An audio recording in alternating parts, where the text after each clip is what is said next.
ময়না আমার মেয়ের নাম ময়না। ময়না আমার মেয়ের নাম ময়না, মাইমুন আক্তার ময়না। ডাই আমরা সবাই ময়না। আমার মেয়ের যে এইভাবে আপনারা আমার মেয়ের সর্ব অঙ্গ দেখা যে এইভাবে যে আমার মেয়ের মারছে, এর ইচ্ছে বেশি শাস্তি চাই, ফাঁসি চাই।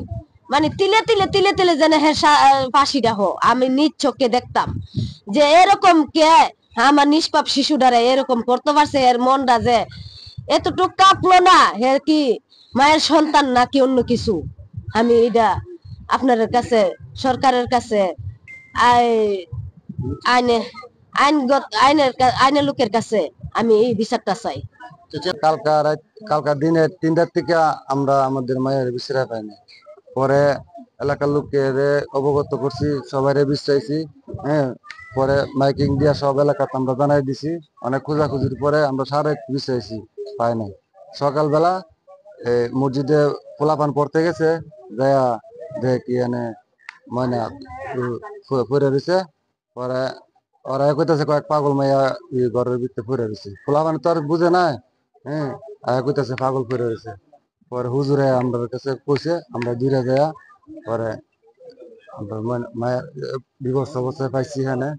হ্যাঁ, আমার মনে হয় দর্শনকারীরা এই দর্শনের উদ্দেশ্যে এখানে কিছু করে তারা মেরে হারাইছে।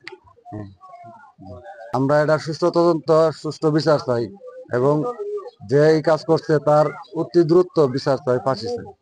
কালকে দুপুর থেকে মেয়েটা হারানো গেছে, তো আমরা অনেক খোঁজাখুঁজি করে মেয়েটাকে পাইনি, কিন্তু সকালে তার মরদেহ পাওয়া গেছে।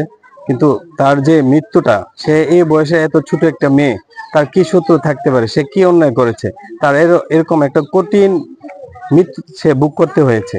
এরকম দৃষ্টান্তমূলক অপরাধ যাতে সমাজে কেউ না করে, আমরা এর সুষ্ঠু বিচার চাই।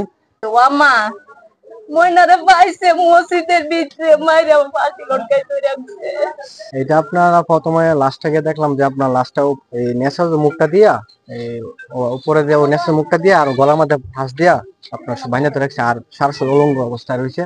আর ফাঁস দিয়ে দিচ্ছে আপনার ওর যে পিন্দনের যে পায়জামাটা দিয়া ওর গলার ফাঁস দিচ্ছে, যে বাইন্দা রাখছে। আর দ্বিতীয় কথা হইলো আপনার যে দর্শন, যে এটা তো দর্শন হচ্ছে একবার স্বাভাবিক দর্শন হয়েছে। দর্শন ছাড়া এটা এলাকাবাসী যে অনেকে তো দেখছি এটা দর্শন ছাড়া কোনো কাজই না এটা। আর হত্যাকাণ্ডটা মোটেও না, দর্শন করে হত্যাকাণ্ড করছে এটা। আমাদের শাহবাজপুরে কখনো কোনোদিন হয় নাই, আর এটা আমরা প্রত্যাশাও করি না। এটা বা যারা এই করছে প্রশাসনের ঊর্ধ্ব কর্মকর্তা বিন্দুদেরকে আপনাদের মাধ্যমে আহ্বান জানাবো যে বিষয়টা বা খতিয়ে দেখার জন্য এবং ন্যায় বিচার প্রাপ্তির আশা ব্যক্ত করতেছি। গত রাতে 2টার দিকে ভিকটিমের মা এসে নিখোঁজ ডায়েরি করে যায় থানায়। তো তারপর আমাদের থানা থেকে টিম গিয়ে বিভিন্ন জায়গায় খোঁজাখুঁজি করে, পাওয়া যায় না। আজকে ভোরের দিকে হঠাৎ ফোন আসে যে একটা লাশ পাওয়া গেছে মসজিদের 2য় তলায়। তখন আমরা যাই সবাই, যাওয়ার পরে দেখি উপর করা অবস্থায় মসজিদের 2য় তলায় লাশটা শায়িত অবস্থায় আছে। তারপরে আমরা প্রাথমিকভাবে আশেপাশে কোনো কিছু পাওয়া যায় কিনা ইউজ করে তাকে হত্যা করা হয়েছে সেই সম্পর্কে জানার চেষ্টা করি। প্রাথমিকভাবে খুন হিসেবে ধরে নেওয়া হচ্ছে। বাহ্যিকভাবে দেখে আসলে বোঝা যাচ্ছে না, সেটা আমাদের ক্রাইম সিন ইউনিট আসতেছে সিআইডি থেকে, তারা আসার পরে আরেকটু ভালোভাবে এটা যাচাই করা সম্ভব হবে এবং ফাইনালি ডিসিশন পাওয়া যাবে পোস্টমর্টমের পরে। আর প্রাথমিকভাবে আমরা 2জনকে নিয়ে আসছি তাদের জিজ্ঞাসাবাদ করার জন্য। আইনি প্রক্রিয়া বলতে আমাদের তদন্ত কার্যক্রম তো চলমান আছে, আর সন্দেহজনক আমরা যা বুঝতেছি তার উপর নির্ভর করে আমাদের কার্যক্রম চালিয়ে যাচ্ছি। আর মামলার বিষয়টা হচ্ছে ভিকটিমের পরিবার যখন আসবে, মামলার বিষয়ে এখনো যোগাযোগ করেনি, এটা হয়তো আজকে রাতে নতুবা কালকে দেখা যাবে হয়তো মামলার প্রক্রিয়া মামলা করেছেন। এটার তো কোনো সুযোগই নাই। শুধু এটা না, যে কোনো অপরাধের সাথে যারা জড়িত তারা ছাড় পাওয়ার তো কোনো সুযোগ নেই।